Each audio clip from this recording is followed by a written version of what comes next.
significant political figures is an important project.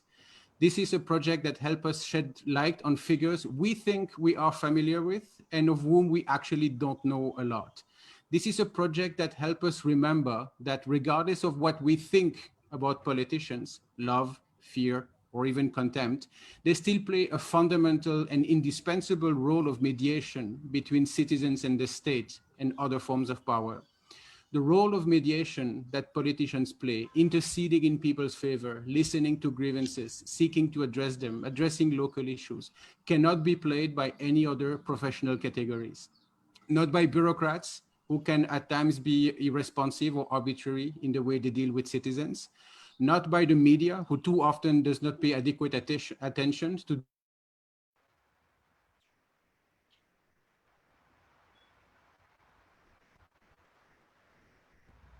a book that also reveals how deeply enmeshed most of these Gen X politicians, as we know them, are with contemporary policy debates about urbanization, about development, and how their reflections and actions are shaped by ideas rather than by merely political expediency. The book is also useful because the media frenzy that surrounds politicians does not always give them the time to pause, to reflect on the meaning of their vocation, on the purpose behind their political ambitions. And political scientists like Pradeep or I are prompt to, sometimes put politicians in well-defined boxes, thus eliminating their complexity, the nuance. And many of the people interviewed by the two authors surprised them with their candor, with their open-mindedness, with their ability to reflect on issues, to reflect on themselves, and also to not take themselves too seriously. And these are indeed qualities that strike you when you get to know netas a little bit more closely. What is also interesting, and perhaps this is something that our authors and our speakers today can elaborate on, is not just that there is a new generation of politicians that has emerged or that is emerging, but that they are emerging in a very different social and political context. Over the past few decades, political parties in India have undergone important transformations. They have become more centralized across the spectrum. Electoral campaigns have become more professionalized, data-driven, with modes of communications that connect party leaders and central party organizations directly to voters without the old mediation of local and traditional political elites. And similarly, today you cannot survive politically anymore by courting the votes of a specific segment of the electorate. Everyone must be all-encompassing, which also transpires from the conversations contained in the book. And this changing context has had an enormous impact on the definition of the scope of what politicians can or cannot do or achieve across the political board. So I really look forward to a conversation. I already expressed my thanks to Pradeep and Harsh for putting these interviews together, for enabling this discussion with two important political figures of our time. So we are also indeed very grateful for your presence. And before I leave the floor to Yamini, who will introduce the authors and our two main speakers, I would like to offer you a few ground rules for this discussion. So we will start with a small presentation of the book by Pradeep and Harsh, followed by a conversation between the authors and our two speakers. There will be space for questions from the audience, but in order to keep things orderly, we are requesting people to write down their questions in the chat box. These questions will be moderated by Aishwarya, an Ashoka student and collaborator at TCPD. Short and crisp questions will refer to long commentary, and in some cases, Aishwarya will club similar questions together. So thank you again for your presence. And on that note, I leave the floor to my colleague and friend, Yamini. Thank you, Gilles, for that. And on behalf of the Center for Policy Research and the Trivedi Center for Political Data, Ashoka University, it's an absolute privilege for me to welcome all of you, our audience, and our very, very esteemed panelists and guests to today's discussion. I did want, Gilles has already given a very thoughtful introduction to the book. So I'm going to use my 5 minutes to offer some remarks from a policy perspective on why politics matters to a policy research institution. And in fact, we have over the last year, under the leadership of Rahul Verma, who's joined us here along with collaborations with Gilles, and now formally with Pradeep, who joins the center as a visiting faculty officially, I think, as of today, are beginning to look much more seriously at understanding politics, primarily because policy, the space of public policy, and in fact, the space of ideas for public policy, often look to politics not so much as an enabler of policies, as much as a resistor of policies. When technocrats come up with fine ideas that don't make their way into the world of policy and implementation, we throw up hands up in the air and say, there was no political will. And then we leave it to the political scientists, Gilles and Pradeep, to tell us under what conditions do politicians become reformers, under what conditions do politicians engage with ideas. When in fact, we as practitioners know on an everyday basis in our informal and formal interactions with politicians, politicians have a very live understanding of policy. They have a very live engagement with ideas, and I think this book really brings that out in very tangible ways, that in fact politicians are not the problem, they are very much part of the solution. And we have to be able to engage as people who are in the industry of ideas, people who engage in argumentation, who engage in the production of knowledge.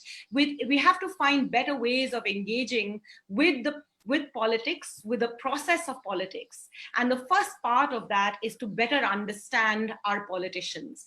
If you look closely at every point in independent India's history, where we have seen significant transformations in policy that have significantly improved people's lives, it has always been because politicians are the reformers. Politicians are the key parts of, are the key drivers of change in India. And it is to our detriment as those who are in the world of ideas and those who engage in the technocratic elements of policy, not to better understand politicians and not to better engage with politics. So our work on politics at CPR is really an attempt at trying to bridge this gap. And I hope that this is the first of many more interactions with our esteemed panelists and other politicians to really bridge this gap so that we don't have the good old economist framing of good economics as bad politics. Actually, there can be no good policy if it doesn't make for good politics. And it's for both fields to bridge and start engaging in a much more robust dialogue with each other. And Pradeep and Harsh's book is an important starting point to give us a deeper and more meaningful insight into the lives of politicians that goes beyond what Twitter tells you and what evening, nightly TV debates, or shall I say shouting matches, give us a sense of.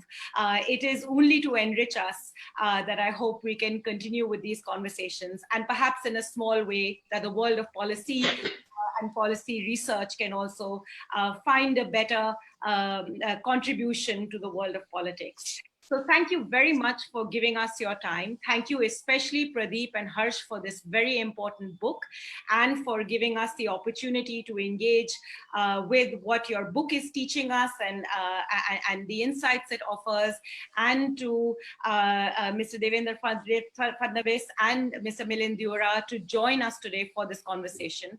My panelists and our book authors need no introduction, but there are formalities even in the world of Zoom. So I'm going to go through those regardless. First, I must introduce the authors of this book today. Pradeep Chibber, who's a professor and Indo-American Community Chair in India Studies at the University of California, Berkeley, and more importantly, visiting senior fellow at the Center for Policy Research. And Mr. Harsh Shah, who's an MBA candidate at the Harvard Business School. Harsh, I will say, I've always been very envious of case studies that MBA students get to learn from. And I'm very glad that we are now getting to apply these case study methods to different disciplines and also the practice of policy. And we will begin, as Gilles said, with a brief introduction to the book by Pradeep and Harsh, followed by a conversation with our esteemed panelists, Mr. Devendra Fadnavis, the former Chief Minister of Maharashtra, and Mr. Milind Deora, former Union Minister of State, Government of India.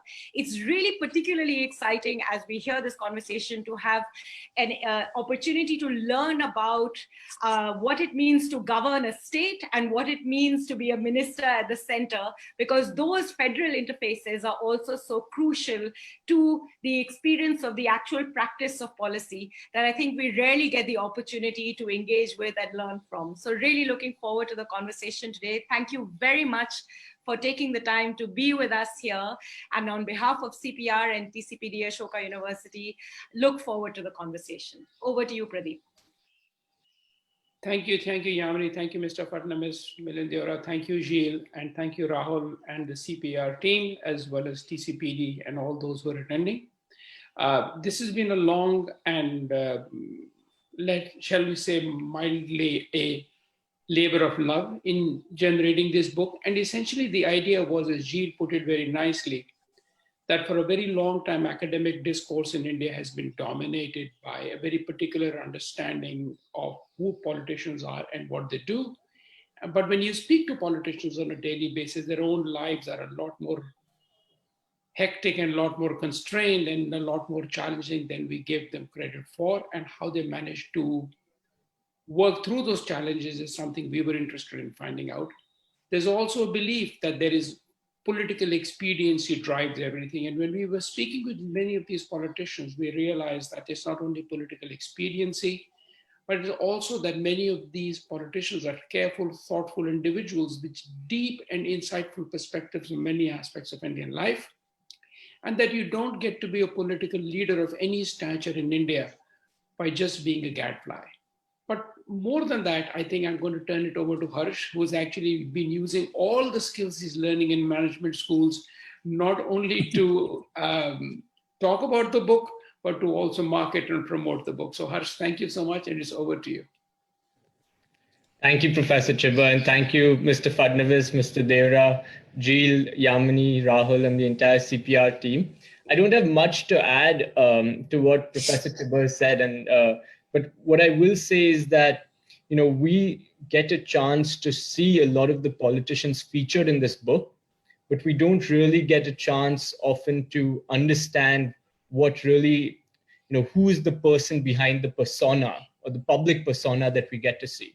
And really in this book, we've tried to really peel off that veneer and get a sense of who these people are, what drives them, what motivates them. And most importantly, to challenge a lot of the lazy perceptions that the general public often have of these politicians. That they're lazy, they don't work hard, they're this or that.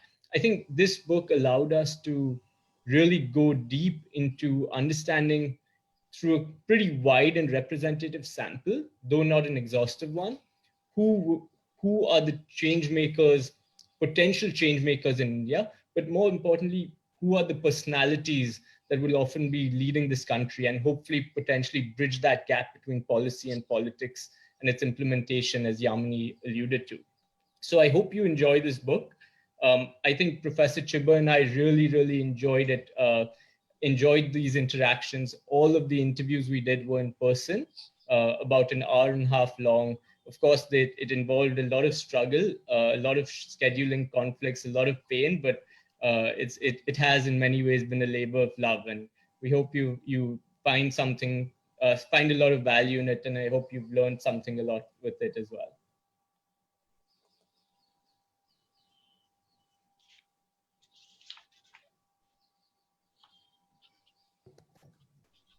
Gilles, I think you're on mute. Yes, thank you, Harsh. And so to start the conversation between you, Mr. Fadnavis, and you, Milind, let me just put on the floor 2 questions, which you are entirely free to address, either of them, or not address at all, and pick up the conversation from wherever you like. The first question is really about the job description of a politician. So we know that politicians divide their job between the role of legislator, the formal aspect, of the job, what they have formally been, elected to, and also everything else that they do around constituency service. And we know that for most politicians, in any case, constituency service seem to take up, most of their time, and the legislative aspect seem to, come a little bit on the side. And that has also to do with, the systemic constraints that wait, the pressures to build up contact, to maintain a presence, and to also, up the chances of actually being re-elected, right? So we have data that quantifies the fact that political careers in India for most politicians is extremely short. It's about 1 term, and in certain states, it's actually on average shorter than a term. Most politicians in India don't last. The cost of entry into politics is extremely high. It is a highly competitive profession. Most elected representatives don't serve more than 1 term, or they're quickly replaced either by voters or by their own parties. Competitive pressures also lead parties to hire a lot of local political mercenaries who check all the boxes of winnability, often at the cost of party loyalty. And that translates into all sorts of practices that harm the quality of representation that citizens get. Turncoats, predatory behavior, governments, falling through various, practices after the election has taken place. And the rules of the game also heighten the barriers to entry to all sorts of categories of aspiring politicians, notably women who, I regret to say, did not find representation in our panel, despite the author's efforts. But it translates into assemblies of newcomers that don't have a lot of incentives to learn the ropes of parliamentary work. Mr. Ovaisi makes that very clear in his interview in the book. So the question is, what can be done to improve the quality of representation that citizens get? Not so much from the angle of constituency service, because I think most politicians actually do get that covered, but more on the legislative aspect. How do we address the inbuilt incentives that contribute to attract certain bad apples into the system without harming anybody's right to contest for office, right? And in parallel to that, what can be done to restore the role of parliaments? What are the incentives to learn the job of a legislator when even parliamentary committees are not allowed to meet, or where the parliament is disrupted? The few surveys that exist about the work of legislators point to the fact that constituency service matters far more than legislative work, and for all sorts of good reasons. But as a result, we seem to have parliaments that become more and more dysfunctional. We seem to be getting a quasi-presidential system, but without the counter-powers necessary to tame the power of the executive. So how do we restore, balance between legislative, executive branch, and how do individual politicians can also restore balance between their legislative duties and the work that they do in service of people in their constituency? So maybe we could start it from there, perhaps with you, Mr. Fadnavis, and then we will give time to Milind to respond and share his views. Thank you. Thank you, Jill. At the outset, let me first congratulate Professor Pradeep and Harsh for this wonderful book, and also the team of CPR, because I think it's not just a book which expresses the feelings of politicians or the way they have developed themselves, but I think it's also new generation dialogue. So a lot of things come out of these conversations. I could read a few. I haven't read each and every page of this book, but I've read a few, and I think it has come out wonderfully. So maybe right now I'm traveling. Once I finish my travel, I wish to read the entire book and get the perspective of each and every politician and their life journey as well. Now, coming back to your question, see, when I first became a legislator in 1999, when I was elected to the Legislative Assembly, there was one session where actually legislative tools were taught to us. There was one session organized, and Mr. Ram Naik, who was former union minister and right now he retired as a governor of Uttar Pradesh. He told me, or all of us, a very good mantra. He said, whenever you are in constituency, just think about legislature, about your legislative work. So what all you experience, what all you interact, and what all problems you confront, everything you look at it from the perspective of giving that a legislative solution. So whenever you are in a constituency, you think about legislature, and whenever you are in legislature, think about your constituency. So while you are in legislature, when you think about your constituency, you will also raise those particular points which are absolutely important for your constituency, and so that will help you getting re-elected. And vice versa, when you are in your constituency, ultimately as a representative, when you legislate, you must know the feelings of people, you must know the aspirations of the constituents. They may be representative, but state at large, I think they are same. So I think with that mantra, now I've been elected for 5 times, and I think that mantra has worked a lot. So I am one person who always says that I have been elected in my constituency constantly, continuously for 5 times because of my legislature work or my legislative work. And secondly, for past, I think all my stints in the legislative assembly, in my just first term, I was awarded as the best legislator by the Parliamentary Association, CPA. So I think that you can balance it, and I think that is most helpful. So there is nothing like choosing either or. No, both coexist and both complement each other. Secondly, you have rightly said that there are times when we find that politicians or parliamentarians are more interested in disrupting assemblies or parliament. I think there are 2 aspects to that. Right now, all the politics, including legislative or parliamentary work, is more guided by media. Mm-hmm. And normally, I mean, I don't want to blame it on media, but normally a debate which lasts for 2 days gets 2 columns in a newspaper, but a disruption of assembly or disruption of parliament gets a banner line. An entire half page is devoted to that.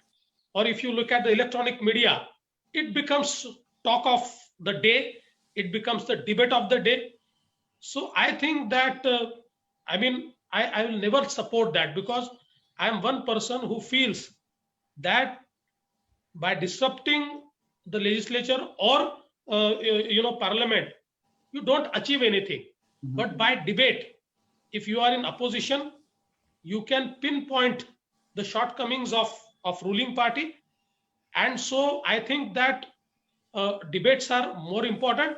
However, there are certain occasions where disruptions are also used as parliamentary tool. So I think occasionally, once or twice, that is also important, because that shows the importance of that subject. But if you do it often, then I think you are not doing justice to your parliamentary work. Mm-hmm. Thank you. So Milind, do you agree with that, that this is basically like a false dichotomy? So in your experience, formally as a parliamentarian, that, the constraints of the ground sort of trumps, your ability to function as a legislator. And just to segue also, I believe that, you also have, questions of your own that you would like to, offer to Mr. Fadnavis, and vice versa. So I'm going to leave the floor to both of you to do that. Sure. Well, thank you, Gilles, and thank you, CPR, Yamini, and the team for hosting us. I'm again, I would also like to congratulate my very dear friends, Professor Chibar and Harsha, for putting together, as Professor Chibar called it, a labor of love.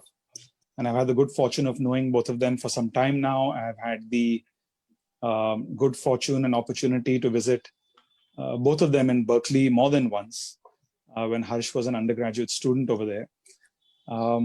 And I'm glad they've put this book together. In my experience of being a politician, and when I first got elected in 2004, and I was 27 years old at the time, there were a lot of books, discussions, debates, features on young MPs. And it so happened that in 2004, there was a new crop of young leaders cutting across party lines who had in some ways evinced a lot of media interest and perhaps even public interest. And so when Harsh and Professor Chibar told me about this book, I'm like, oh no, one more book on younger politicians.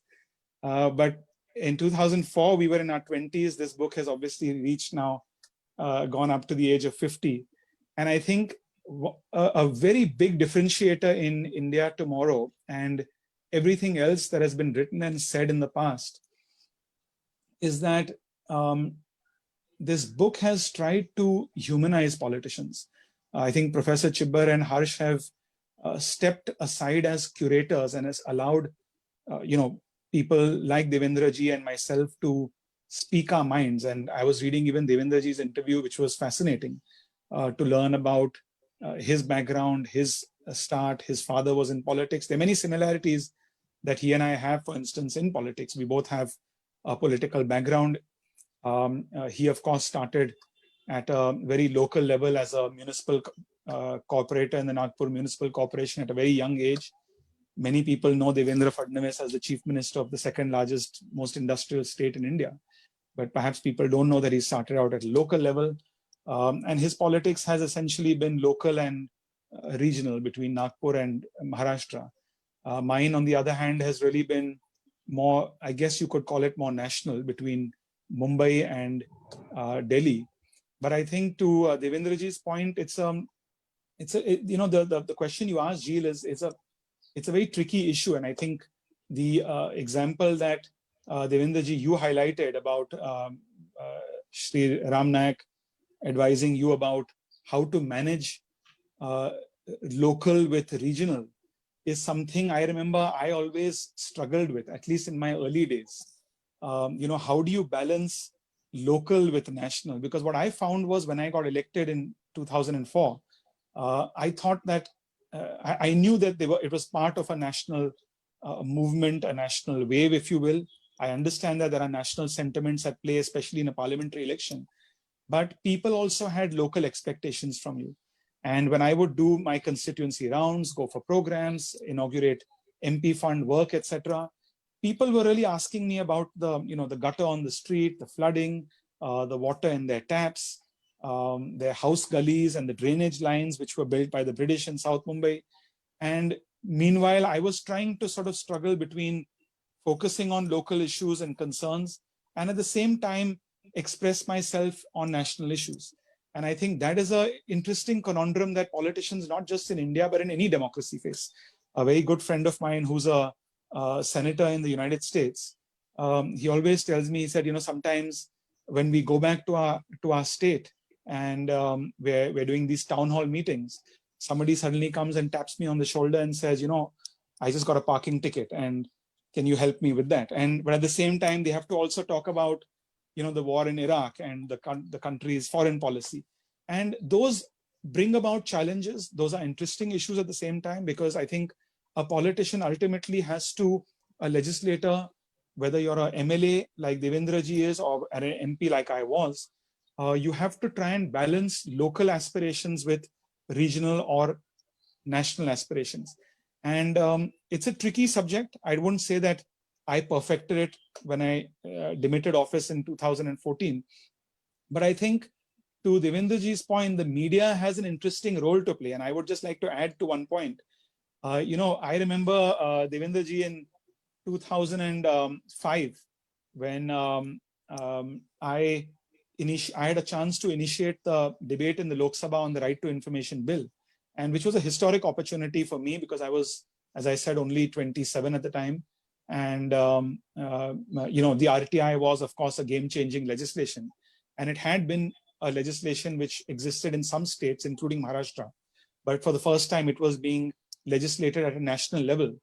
And I do recall that when I looked up at the media benches during my speech, I saw maybe in a media hall, in a media, the area for the news media, where typically in Lok Sabha, you could seat about maybe 50 to 70 journalists. I saw maybe 3 or 4 journalists during that debate. And similarly, I've noticed many a times that when there was a disruption happening or something very controversial happening or question hour was going to be disrupted, you had the media gallery packed with journalists. And whether we like to admit it or not, unfortunately, that does affect and influence political outcomes.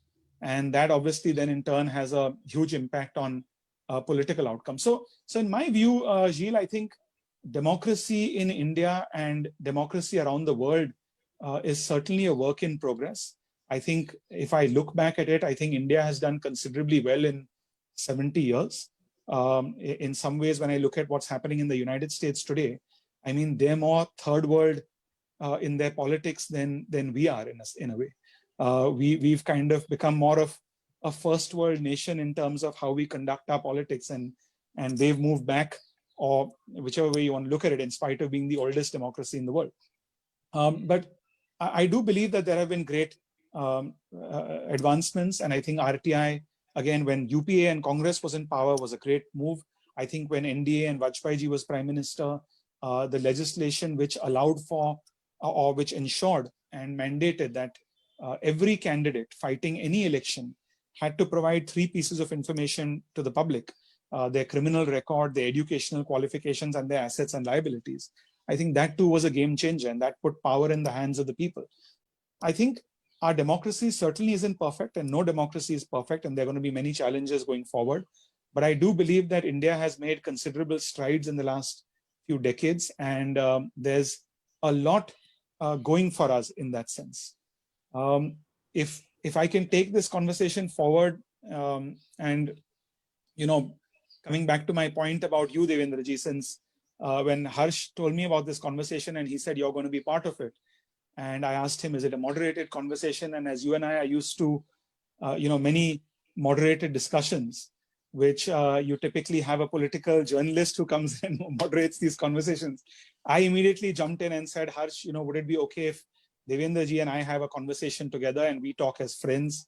That the reason I said that, very honestly, not to flatter you, is because I've had very, very high regards for you for a long, long time. And although I never met you, I remember the first time I met you was in 2014 during a Times Now debate during the elections. But your reputation preceded you, because from 99, when you first became a legislator, you had built a reputation for yourself as a master orator, as a master legislator, someone who could hold the government accountable, and someone, frankly, who commanded, I think, forgive me for saying this, more respect from the opposition parties, maybe even than you did from your own party. and sometimes I had so many Congress MLAs who would come to me and say, and even when you were chief minister, that, Devendra ji is an amazing chief minister, our work gets done very quickly.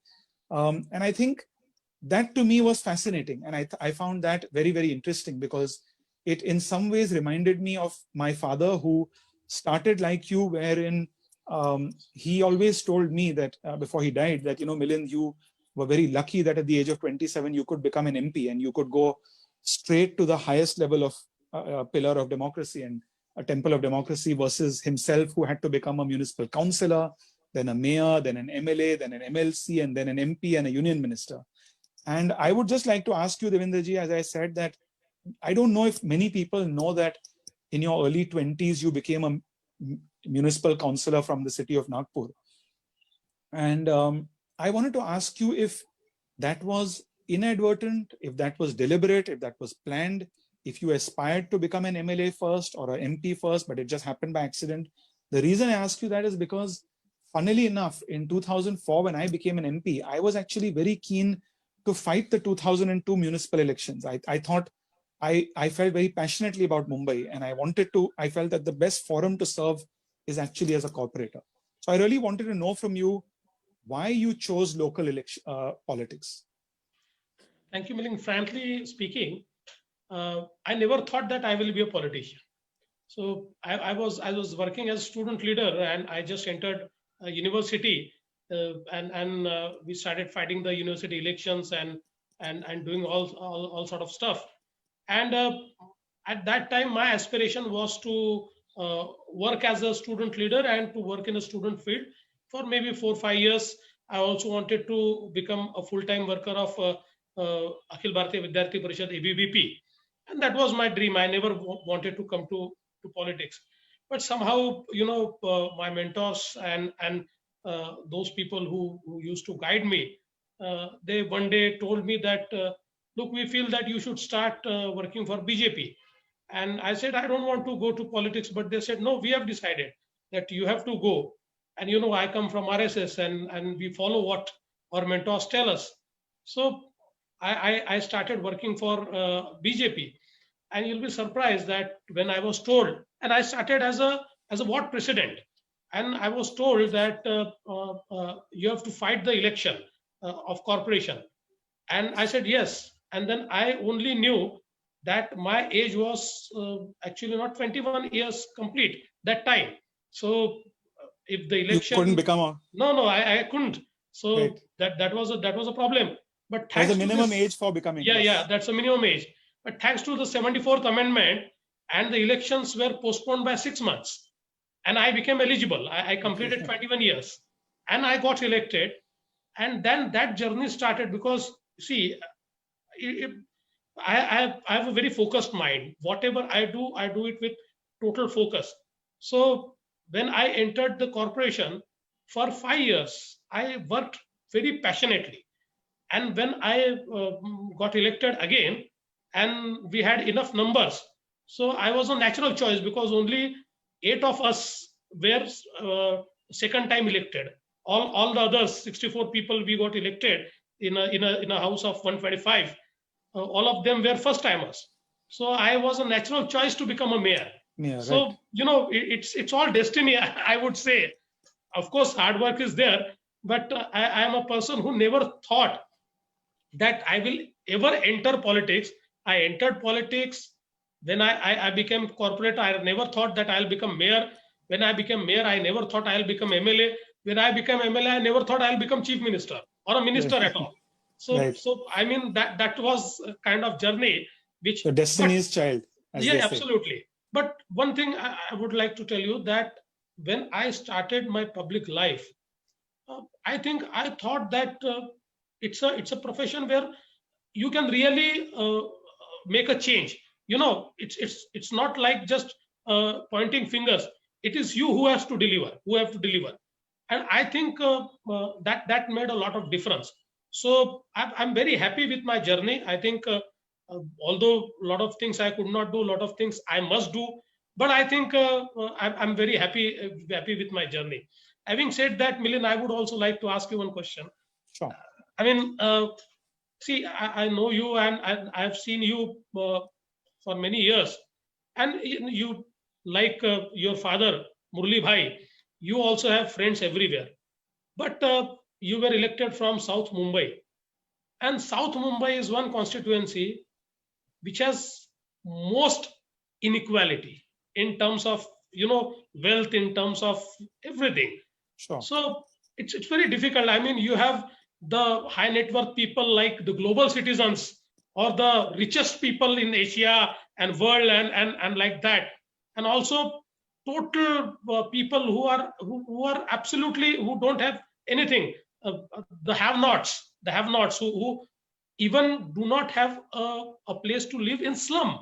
I mean, they are living on a nala, or they are living on a platform, or on a railway line. So I mean, with such diversity, I mean, it must have been very difficult to connect to people. And you were the minister, so by becoming a minister again, it gives you a profile which is very high, and a union minister at the age of 27. So how could you manage to connect these two ends? No, you're right, Devendraji, because South Mumbai people, the perception sometimes for people who don't know Mumbai and Maharashtra, especially in Delhi, late Jaswant Singh ji used to call my father the MP from Manhattan.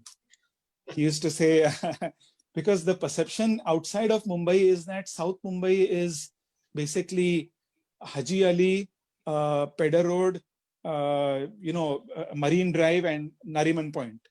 And that is, as you said, the sort of haves part of South Mumbai. But the minute you move east, you see people living in slums, which is the bulk of the constituency. In South Mumbai, for instance, people living in old chawls, which is what they call Girangaon, which was built during the time for the Girni Kamgars, the textile mill workers. And not just economically, Devendraji, but even socially, linguistically, it's very, very different. You have a pocket like, Umar Khadi and Mumba Devi, which is very, very Muslim dominated. There is a Bohri dominated area. There is a non-Bohri dominated area. There is a very strong, Kokani Maharashtrian area in Lalbagh, Parel. Girgaon has a very different flavor, which is a very, very different, more of people from my mother's community, which are like Karade Brahmins and others. And then you have, so it was a struggle, because what used to happen is my typical rounds on a Sunday, for instance, if I had a program on a Sunday, let's say an area like Kaf Parade or very close to Varsha in Malabar Hill, you would go to a slum called Prem Nagar and you would have donated maybe 50 lakh rupees from your MP fund for a water connection. And then you go there and you're welcome there, you speak there. My Marathi is obviously not as good as yours, but I would pull off a little bit of Marathi and then you speak in Hindi. And then my workers and others would arrange a program right next door, which would be a group of, let's say, Darya Mahal, close to that, which was, English speaking, very affluent people. And what would happen is you would inaugurate the slum and you would say, we're here to help you. And then you would go to the other place and they would complain about the slum. And you had to find ways to actually create commonality for everybody. And I think that was a challenge, but that was a great opportunity and something I really enjoyed, because I enjoyed bringing both the communities together, and I saw it as two different communities. And this was true of when I went to Kaf Parade, where there are big slums and towers. So South Mumbai in that sense is a very, very diverse area, wherein 1 minute at 10 a.m. you could be in a program where the primary issue is water in our taps, and no pipeline and no door-to-door connection. We have to go and get water from a particular area. And then 1 hour later at 11 a.m. you could be speaking to a community who were questioning me, I remember, about the Indo-US nuclear agreement. And so in a sense, Devendraji, you had to be aware of every issue. You had to be well versed with what the BMC and municipality is doing, what the state government is doing at a Mahada level, and what the government of India is doing. But when you said that everything happened to you by chance, and not only electoral politics, but even getting into mainstream party politics and then becoming a municipal councillor at 21, then mayor and then MLA. Do you feel that as, when you became a chief minister, and how much did being a corporator, serving at a local level and even being mayor, help with, in terms of not just legislative and local experience dealing with the bureaucracy, but even executive experience? No, I think it helps you a lot.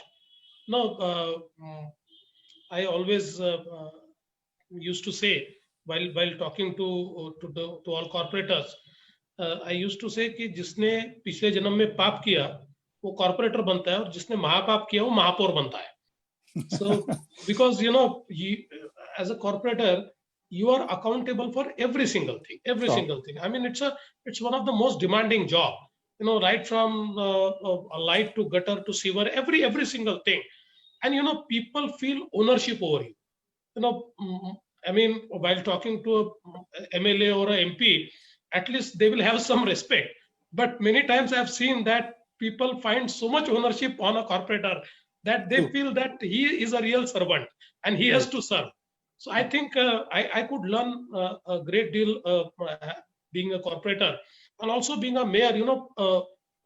The city administration and I think my tenure as a mayor actually gave me a lot of experience into urban administration. So I think I love urban administration, although later on when I become an MLA, I had all rural areas. So I got connected with the rural areas, and my roots are also because my family comes from a small village. So we have still our farms there. We are basically agriculturists, so farmers. So I think those roots were always there. But I think with this, ground reality, which you really interact day in and day out, that helps you a lot, because ultimately, when you make a policy, if you have a direct connection with the aspirations of people, or if you know how people think and what people want, I think that helps you a lot. So I think that is. But would you say now that I would agree with you 100%? I've not been a corporator, but I think that the corporator's life is it's a very difficult life, because the first person you call is the corporator, then you will escalate it to the MLA, then to the MP. And so the MP already meets people who've been filtered out by the MLA and the corporator. But do you feel now that you've done local politics, you have great experience of Nagpur and of a municipality. You've been an MLA now, Devendra ji, for 20 years? Yeah. 20. Do you feel like, so because I was hearing Gilles in his initial comments, and Yamini as well, that politics, as we know, like law, is an ocean. It's like music. There's 30 things you can do in it. You can be in party politics, you can be in the center, state, regional. Do you feel ever that you now have done 20 years of state, you've done local, you want to go national, you feel while your party is in power, you have a government in the center? Would that be of interest to you? See, eventually, it would interest me, because I've always felt that there has to be a bigger canvas. But as of now, I think I'm more interested in the politics of state, because I'm more relevant here. As of now, I don't see my relevance in the national politics. Maybe eventually, when my party thinks, I would be more relevant there. But right now, I think I want to spend a few more years in the state politics. And maybe, I always feel whatever, responsibility you get, you can work with that responsibility. But having said that, being a chief minister had been quite a journey for me, because the amount of transformation you can do as a chief minister, that may not be sufficient. I mean, people may expect more, but I think that is very satisfying. Day in and day out, you take decisions, and those decisions change the lives of people. You can change the lives of people. You can make them more easy. You can create infrastructure. You can create schemes that empower the have-nots. So I think that has something which I feel that I should be doing more, not just by being a chief minister. I can do it also as a leader of opposition by keeping a tab on government. So as of now, I have no plans to go to central. I want to stay here. But because not only from a personal choice, because now your party has made you in charge of the Bihar elections, which are likely to happen soon. So I think, if I'm not mistaken, that's the first big national role for you. Yes. In your political career. But the reason I asked you that question also, Devendra ji, is not only from an experience point of view, but also that, your party has been in power in Maharashtra, in the state government, really twice, in 94 to 99 and 2014 to 19. And of course, in 94 to 99, you were the junior partner with Shiv Sena, and 14 to 19, you were the senior partner. And Shiv Sena, on the other hand, has been in power three times now, if you include this government also. When you came to power in 14 to 19, I do remember, in spite of not being in state politics, I remember for 15 years when Congress was in power from 99 to 2014, I would hear about a lot of problems sometimes, and there are natural problems with a coalition partner. But I think you managed to go through a very stable alliance, but a very, if I can say, a very bumpy and turbulent alliance also, and where there was a lot of the government was never shaky. Nobody thought that the government was shaky, but from an outside point of view, there was a lot of noise coming in. Was that so? That challenge never made you feel that I've had enough with the state, I want to go to the center? No, I don't think so. Ultimately, you are absolutely right that for 5 years, although it was quite smooth, but it was quite turbulent as well. So Right.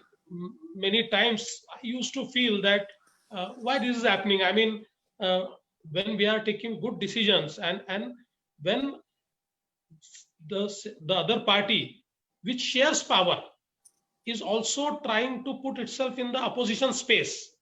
It's trying to gather both the spaces, which I think was not good. So I thought, but then after sometimes you come to terms. So I came to terms and I said, okay, let's keep that aside.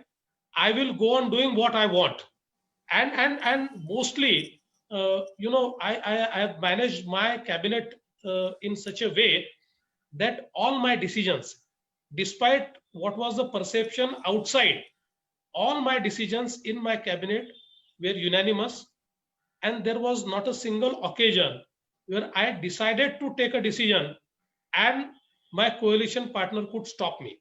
So ultimately, I had to work more. I had to do some, backdoor things for that, some meetings and some, conversations. But having said that, I would say that had it been a single party government, things would have been better. Things would have been faster.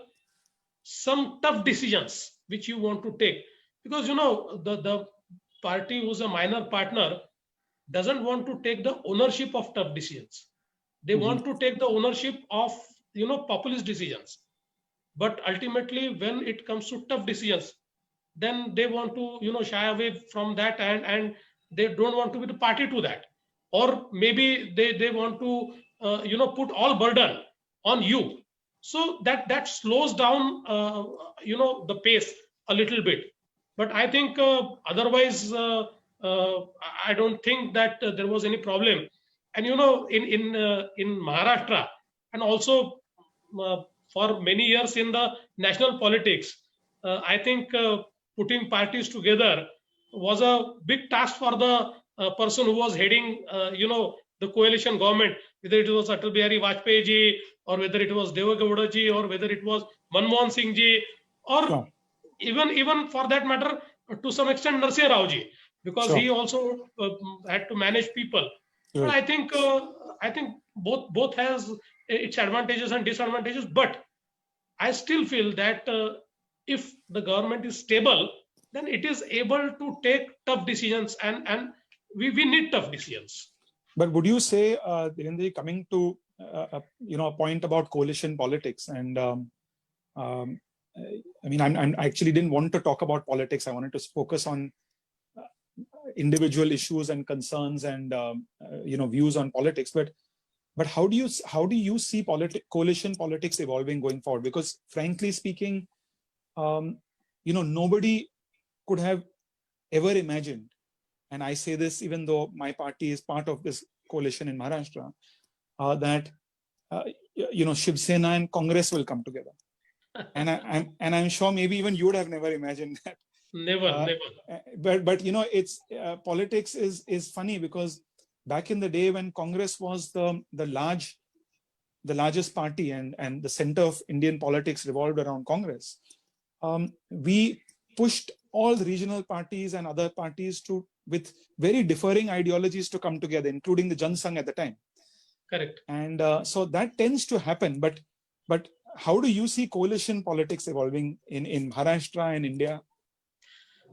See, as of now, if you look at the national scenario, fortunately, I think 2014 and 2019 have been the great years where a single party under the leadership of Prime Minister Modi ji has come to power. But in different states, I think the coalition politics is still there, and I think it will go on because in Indian polity, the regional parties have their own roles, and in fact, there are certain issues which the regional parties can handle, can highlight, or can take up, which the national parties cannot, because you have to, like Congress or BJP, these parties have to think nationally. So while being keeping the regional identity intact, we cannot compromise with the national identity. But the best thing available with the regional parties is that they have to just they have to protect the regional identity. So Right. I think for at least 10-20 years the regional parties are going to stay, and this politics of coalition will be there. But I think at least it should not go to bad to worse, because as of now it's not just a political statement, but I mean I can say it here because I know, Milind, you have been one person who has spoken what he felt. You have always been voicing a dissent, because whenever you felt that it's wrong, you have talked about that. So I think as of now, this coalition in Maharashtra is absolutely unnatural. It's absolutely unnatural, and we can feel the heat. There is no cohesiveness. Three different parties are acting. I mean, when there was only Congress and NCP, at least there was some cohesiveness. There was some decision making. But now three parties are going in three different directions. Absolutely. So I think such type of coalition, I mean, I'm not against coalition politics. I'm not against regional parties, but such type of coalition can never take your state forward. So it's my thought. I don't know, what do you think about that? So maybe you can have a different point of view. No, I think Devendraji, that that what is, as I said, that I mean, to be very candid with you, I really believe that when I go through history, and back in the days in the 70s when Congress was very, very powerful and all encompassing, the earlier avatar of your party, the Jansangh, also did things which it would never have thought of doing today, frankly. And so that tends to happen with politics, because politics, as we say, is the art of the possible. You have to find a way to sometimes to keep your opponent out. So I think that it's clear that Congress, NCP, and Shiv Sena coming together in Maharashtra is very, very unique. There's no doubt. I think Congress and Chandrababu Naidu and TDP in Andhra Pradesh coming together is unique also. I don't say that, but I think that these are the sort of compulsions of politics, and these kind of alliances and coalitions, I think, will happen as long as your party is strong. And so I think you have to be prepared for disruptions in that sense, where things that seemed impossible, I think, can become possible. But moving away from this, Devendraji, one other issue I wanted to ask you, since again you've been in politics longer than I have, and in my experience of 16 years of this profession, I've seen one massive change in politics, which is an unwelcome change. It's something which makes me feel very sad. When I got into politics in 2004, and very frankly, I remember there was a quote by Lyndon Johnson, who was the former US president, and he said, "I'm a free man, an American, a United States senator, and a Democrat, in that order. So first, I'm a free man. I can walk the earth as a free man. Then I'm a American. Then I'm a senator. Then I'm a member of the party." And in some ways, that was my philosophy towards politics. And in many ways, it still remains my philosophy towards politics. I think that life is too short to be pigeonholed into just one particular viewpoint. And sometimes ideologies need to change. They need to refresh themselves. And different people are taking different things from politics. I think that, so for someone like me, I went into politics very honestly to serve, to make a change, to do something. And I really would try my best in those initial years of being an MP to bring people together. I remember once, I must tell you a story that once when Dr. Manmohan Singh was the Prime Minister. And I still remember Praful Patel, who was the Civil Aviation Minister at the time. And he and I were flying. We just happened to be on the flight from Mumbai to Delhi for Parliament. And he was on the window seat. I was on the aisle seat. And I saw him looking out of the window. And when we took off and looking at the Mumbai airport, and then when we passed through Navi Mumbai, looking at the Navi Mumbai airport and explaining to me what's happening. And he was very passionately speaking about what's going on and what we need to do and what the state government needs to do, what the central government. And I asked him, I said, I'm very worried about Mumbai airport because it's now, that time aviation was growing, the economy was doing very well. And I said that very soon we'll be over capacity and when are we going to have this Navi Mumbai airport functional and operational? And he said there is an issue with regards to the central government and there's some issue going on, some environmental concerns. And I remember I arrived into Parliament, I attended the session, and I went to Central Hall in Parliament, and I quickly rounded up a group of MPs from different parties. I remember I spoke to Sanjeev Naik from NCP, who was Navi Mumbai MP. And I spoke to a few MPs from your party, from Shiv Sena. And we created a group of about 12 or 15 MPs. We just called ourselves MMRDA MPs Forum. And we went and met Prime Minister Manmohan Singh and said, we are coming here as people cutting across parties. We are from the Mumbai MMR region. And we are urging you to please push through this project as soon as possible. It's very important infrastructure project. And I feel that today that kind of politics of cutting across the aisle and reaching out to your opponent for the larger, greater good is that space is shrinking. And that is something which worries me. And I see this not in India only, I see this in the United States, I see this in Europe, where politics has become very extreme. And in some ways, earlier religion used to divide people, but now ideology has become the new divisive factor. And, people are just so divided and opinionated about ideology. And they either love this leader or they hate this leader, and they love this leader or they hate that other leader. And that middle ground, which was the largest space, was the middle ground. But today the middle ground has shrunk in global politics. And is that something that worries you? Is that something that you feel we can, when I say we, not just people like you and I, because I know you share that view, but do you think that is something where BJP, Congress, other parties can come together and rise above for the greater good of the country and humanity? No, Milind, I totally agree with you.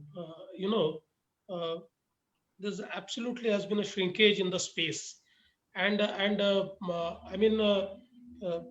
also seen, 15, 20 years back, or even at the time when my father was also into public life, there was no political untouchability. Right now, we can see absolute untouchability. Still the situation in Maharashtra is quite good.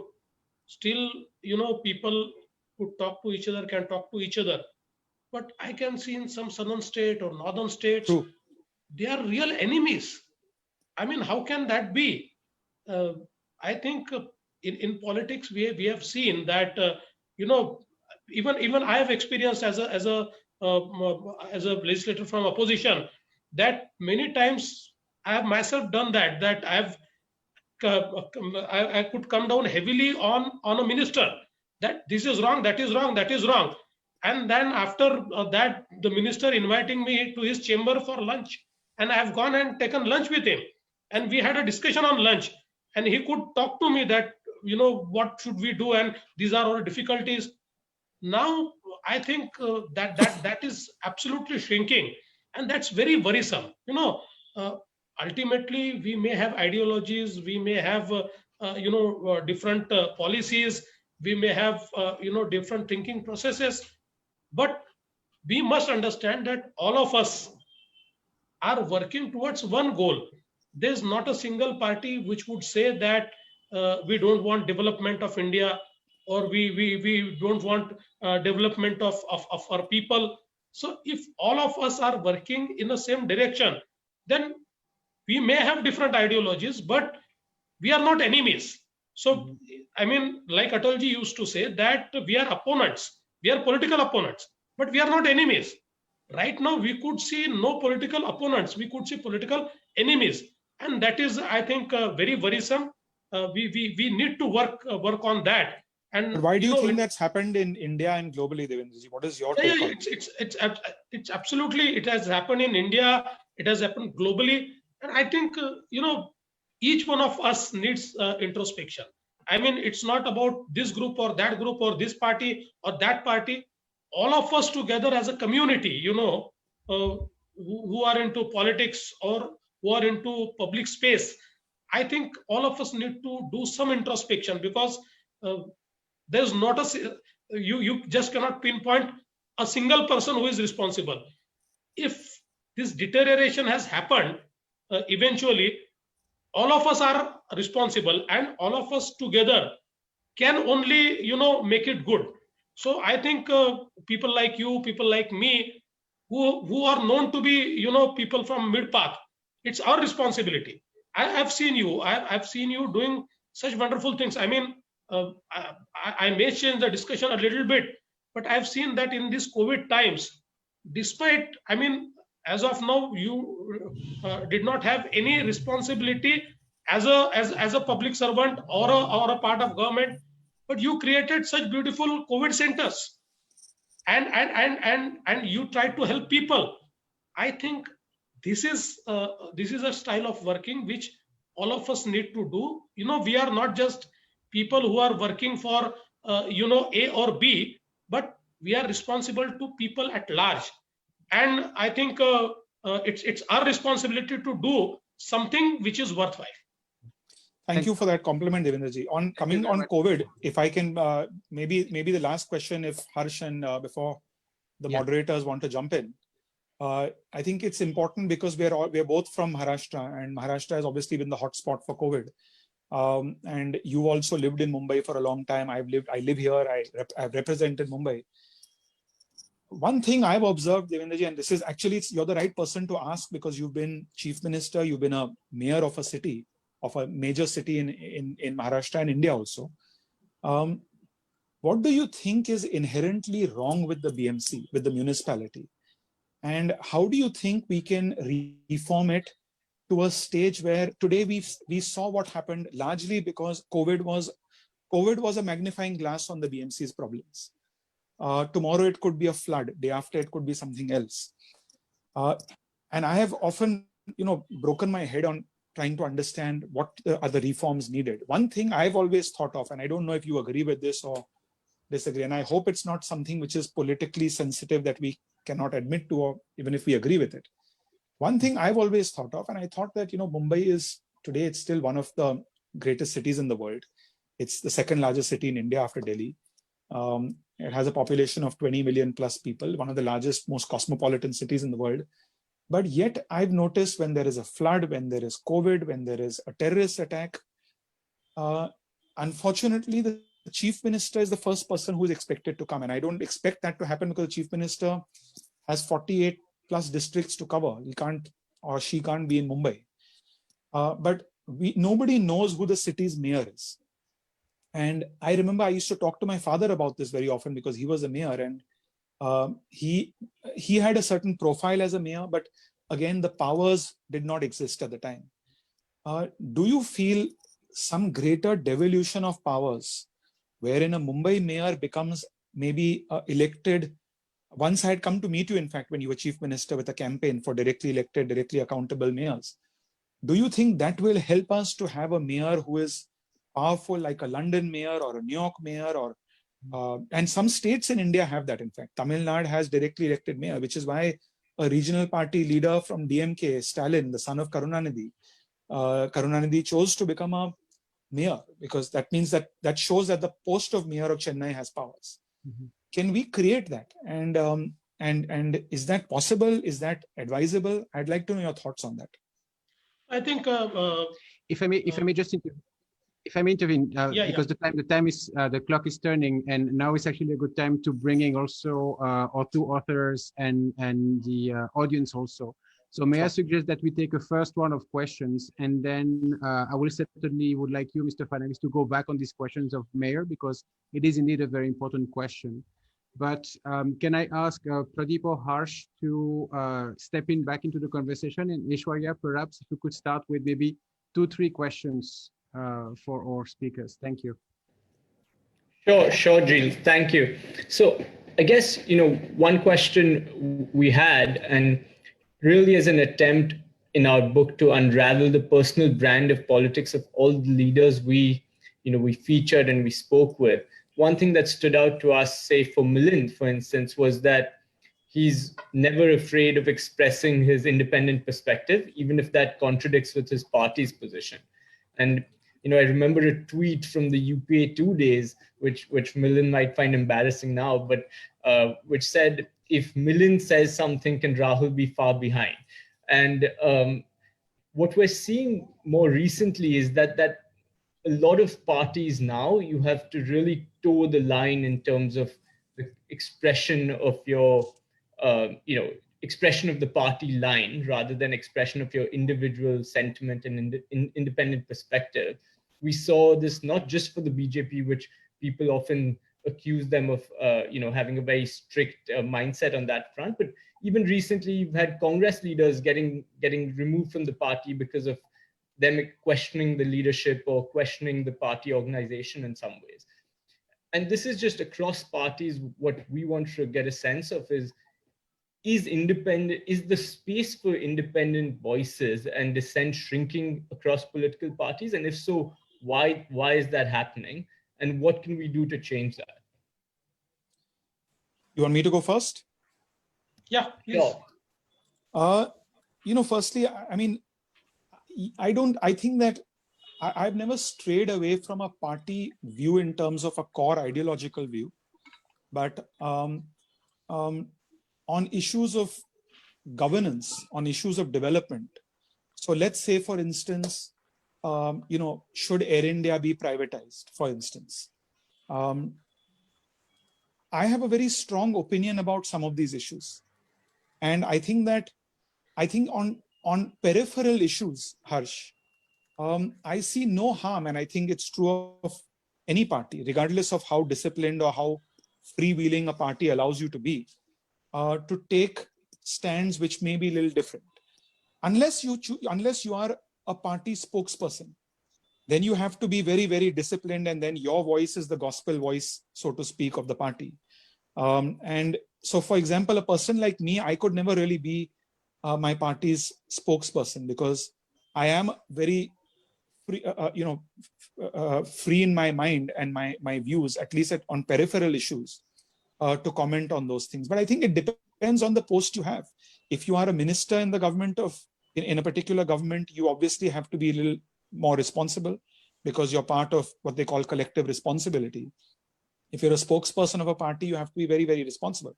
But if you're an ordinary MP or a member of a party, I think that all parties should encourage that sort of inner party democracy and external democracy. I see no harm in that. I think that even though the United States has only 2 major parties, there are still very, very different stands within Democrats and Republicans. And that's healthy for a democracy, ultimately. Mm-hmm. Aishwarya, would you like to submit a couple of questions from the audience? And if they are directed to a particular speaker, do mention that as well. I shall do that. In fact, I'd just like to thank everybody who's all the attendees who've been here with us for nearly over an hour today. And Mr. Fadnavis and Mr. Deora, it's been an absolute pleasure to watch 2 politicians from different ideological backgrounds have such a camaraderie and such a balanced conversation. And to Harsh and Professor Chibber, I must tell you that you've received a lot of congratulatory messages and good wishes. And on that note, I'm going to ask you, it's a kind of a general question, though I think Mr. Fadnavis and Mr. Deora will be better placed to answer it. And it's a very hopeful question, if I may say so. Vivek asks, what might be disruptive policies for India tomorrow? I think, Devendra ji, why don't you take that first? No, I think basically, if we look at tomorrow's India, the biggest challenge before us now, post-COVID, is economy. and we will have to face a lot of challenges because of the situation which we are facing due to COVID. But I think it also gives us an opportunity. And I think the mantra given by our Prime Minister, vocal for local, is something which can rebuild our economy. I think the best decision which this government has taken is banning around maybe 125 products into defense manufacturing from importing. I think that is best decision, because until you have faith in yourself that yes, we can make it, you won't be able to replace it. So I think the greatest disruption post-COVID would be to make a self-sufficient, self-reliant India. And for that, we need to have a lot of faith in ourselves that we can make it, we have ability to do it.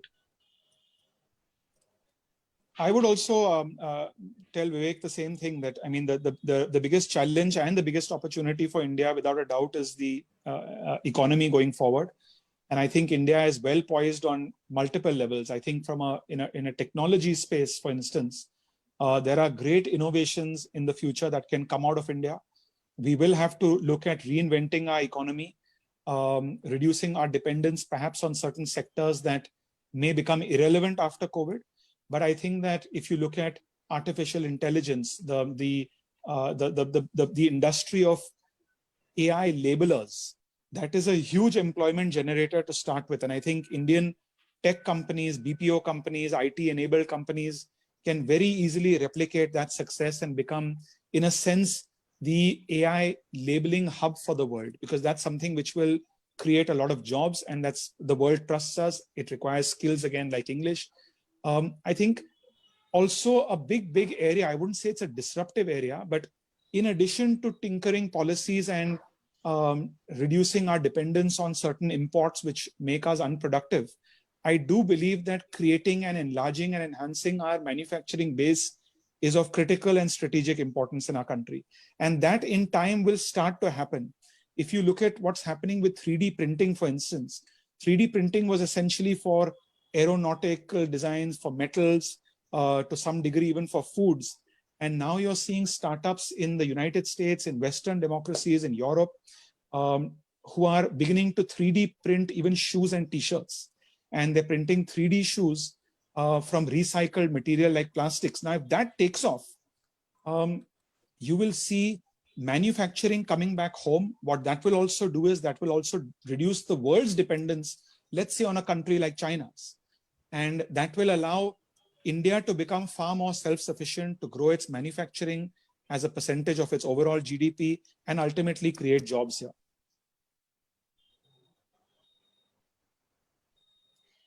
Thank you. Would you have anything else to add, Mr. Fadnavis or Mr. Deora, or shall I take the next question? No, you can take the next question. Please go ahead. All right. So this is a question that kind of is attempting to understand how the party works, or how members of the party work or are treated at the grassroots level. So Ganesh asks, how do you see the role of Karyakartas in your political activities, and how do you take care of them? Many times these Karyakartas are used during election campaigning but disbanded in between two elections. So how do you help them in their everyday livelihood? See, for a political party, Karyakarta is the oxygen of political party. You know, they are the real foot soldiers, and I mean, any party, it can win election on the basis of Karyakartas.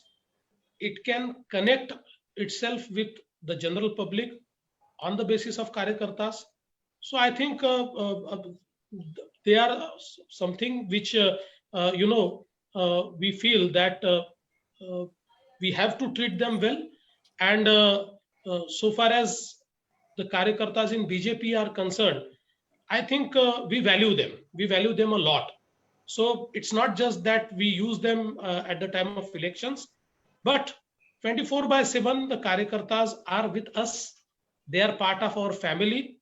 And we also, look at them as members of our family. So if they have some problems in their family, or if they have some personal problems, they come to us and we try to help them, or we also reach out to them. So I think that no political party will survive if it only uses its karyakartas for election and then forgets the karyakartas after election. I would agree, and I would second Devendraji's point. I would just make one more additional, slightly contrarian observation, that I do believe that we are India's electoral process and political process is evolving in a way that if you look at the United States, for instance, if you ask a Democratic senator, he or she doesn't really have karyakartas. There are no democratic workers as such. They are people, everyday people who are working in a company, they have a job, and then they organize themselves together before an election and then go back to their job. And I think what's beginning to happen is, like Devendraji said, that the hardcore karyakartas who are in a particular party, whether it's in Congress or in BJP or in any other party, who are there for the ideology, who are there to work and contribute, who are also there to advance their careers. That forms the integral part of a political machine. But in addition to that, today we're seeing elections where you also have volunteers coming in, augmenting the efforts of the karyakartas during an election period and then disbanding and going back to their own jobs. I don't know if you'll agree with that, Devendraji, but I'm starting to see a lot of that happening now in Indian politics. I totally agree. And I've seen a lot many people who are actually very much interested in working for a party only during election time. Right. You know, they come to party to work for the elections without any expectation, just for the sake of ideology or just for the sake of their love for the leader, and they go back after that. Absolutely, yeah. All right, Mr. Deora, is there anything else you'd like to add? That's all. That's it. All right. So when I decided to moderate this session, I told myself I wouldn't be biased in terms of what questions to ask. I'm not biased. I promise you, I'm picking questions that are representative of other questions as well to avoid redundancy. But I am biased towards this one particular question. And Anandita and so also Aman have this question to ask to both of you. What piece of advice would you give to the youth, especially young women, to feel encouraged to take part in politics today? Maybe Milind can start. My advice to women to take part in politics today, I mean, I would say that again, politics is not, unfortunately, has not been as welcoming to women as I'm sure Devendraji and I and parties, regardless of which party is in power, would have wanted it to be. Different governments, different political parties have different ways of tackling that. Some feel that reservation is absolutely important in parliament. In a state like Maharashtra, for instance, at a municipal level, so in the Nagpur Municipal Corporation, where Devendraji served as a corporator and mayor, and in the Mumbai Municipal Corporation, there are 50% seats at a local level reserved for women. Having said that, I must admit and tell you the best kept secret of politics. A lot of the people who become corporators are often wives of politicians and sitting corporators whose ward has now become reserved for a woman.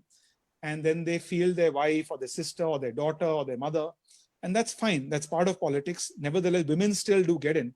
But I think that more than reservation, we really need to make politics a more welcoming place for women. And I think there are great models in the world for us to emulate. If you look at a country like New Zealand, if you look at Scandinavian countries, which I'm very familiar with, a small country I visited many a times and have studied their political model very closely, Iceland. You look at Norway. These countries have a history of remarkable political leadership led by women.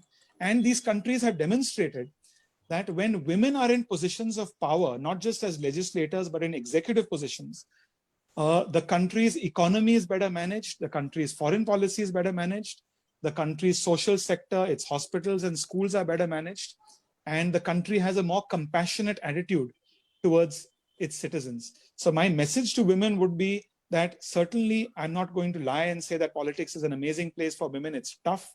It's tough for a man. For a woman, I'm sure it's going to be harder. But I think India is making remarkable strides in making it better for women. But we really need to focus on emulating what some of our Western neighbors have done, Western countries have done in Europe and even in New Zealand. Because if we can get to half of that, I think we will achieve significant progress, not just for women, but for our country as a whole. I think I totally agree with what Milind has said. Right now, in recent times, I can see very competent women entering the politics at all levels. And Milind, you are right. Initially, 100% of the women corporators were wives of somebody. But now I could see that 70% corporators who are women are self-made politicians, are not wives of somebody. Right. So this change has happened in last 20 years. And even in the parties, I mean, I'm sure even in your party, you could see that some women who are very competent are coming forward. And right now, I think women are taking very keen interest in politics, which is very good thing. Having said that, it's still totally male dominated, and most of the men feel threatened when women enters politics. So that will always be there for some time. But I think I would advise that it's right time for all aspiring women to come to politics. They have a very good place, and although we will feel threatened, but still you can enter politics. And the fact that we feel threatened means you're very capable. Correct. Thank you for that answer, and especially as a woman myself who's been very curious about how there are so few of us in politics, and as a young person looking at a new India and a new world in the post-corona situation. That thank you for that, asking that question, and thank you for answering that. Unfortunately, I hope most of you will not accuse me of not asking your questions. We are running woefully out of time, and we have received some phenomenal questions from 30 people, 40 people, but very sorry that I can't take all of them because we're hard pressed for time, and I must hand it over to Professor Gilles to wrap up the session. And thank you, Mr. Fadnavis. Thank you, Mr. Deora, for answering these questions. Thank you. Gilles, can I ask a question?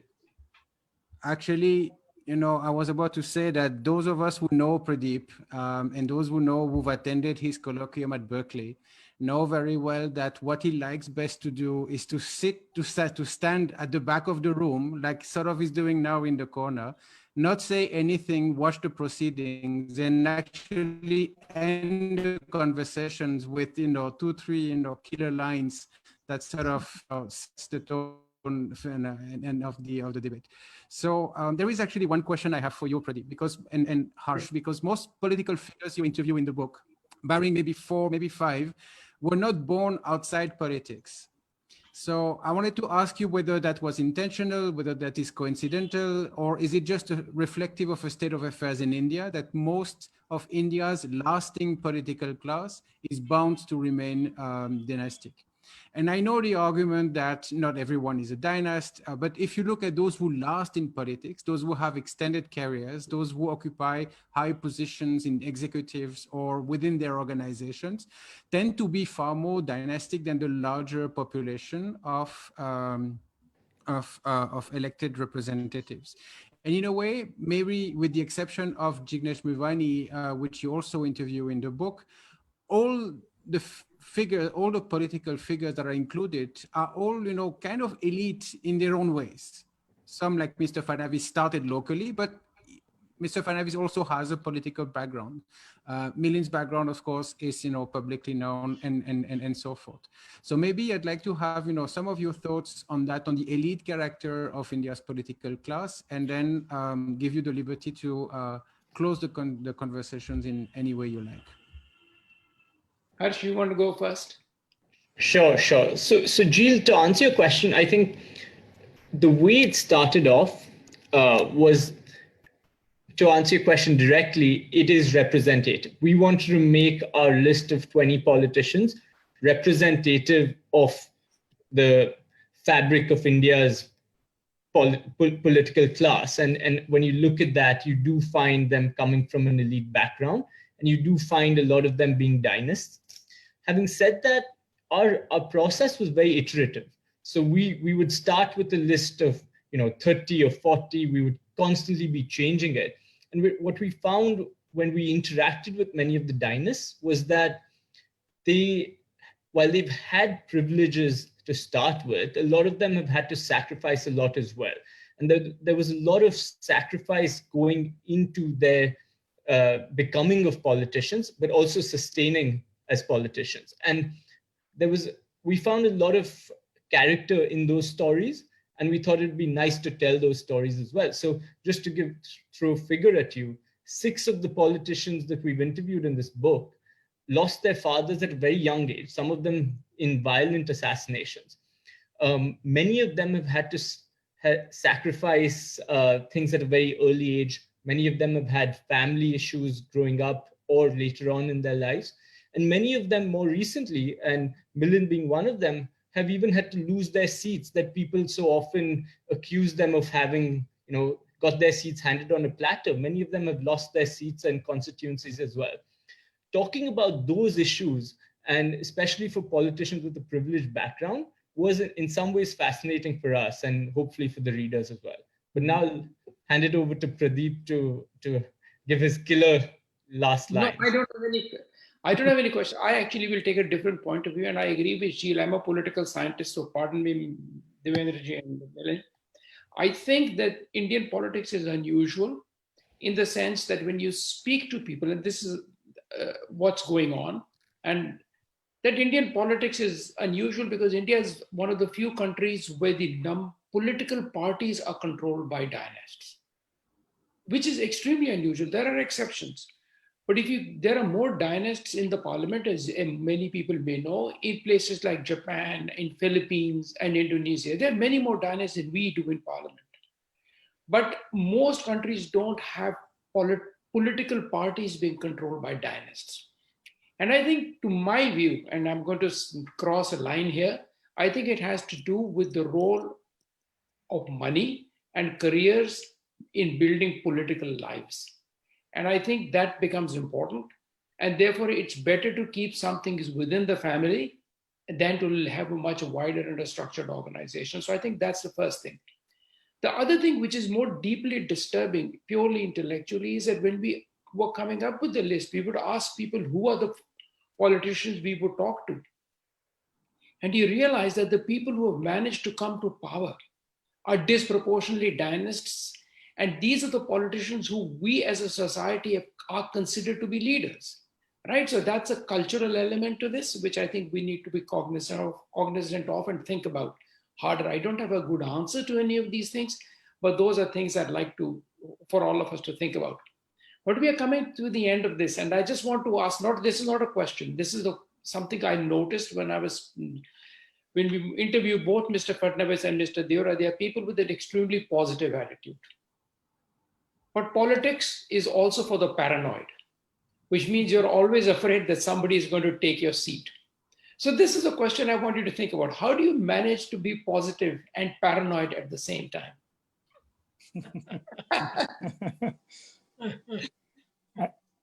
I would just say you have to have a healthy, you really have to ask yourself every single day what you're in this for. And I know a lot of people who are dynasts, myself included, who frankly, if I step away from politics, nothing will change. I don't have some family ancestral properties for which I need to be in politics. And there are people who do have that issue. There are people who do need to stay in politics to survive. So if you're really in it for the right reasons, because you really want to serve, then frankly, you're kind of detached to it. If power comes, great, make the most of it, do your best. If it's not there, you're not going to be upset or frustrated or depressed or anything. Mr. Fadnavis. So I would say for me, positivity is a God's gift. So, I mean, I cannot be negative at all. I just cannot think negative, and that has helped me to come here. I mean, as rightly told by Milind, when I was a chief minister, even when people from opposition used to come to me, I've never sent them back just because they are from any other party. Because what I feel is that you have to be positive, you have to do what you can, and that gives you back. So, I mean, I would say that it is only because of my positivity that I could retain my position in politics. So I don't have to be paranoid because I'm positive. Well, thank you very much, everyone. We have to draw this conversation to an end. I really want to thank you, heartily, Mr. Fadnavis and Milind, not only for the content of the conversations, but for showing, what a cordial, civil, political discussion, look like. And I hope a lot of your colleagues take cue of, the manner in which many, in fact, political leaders actually conduct themselves, and this was quite exemplary and enlightening. Thank you very much, Harsh and Pradeep.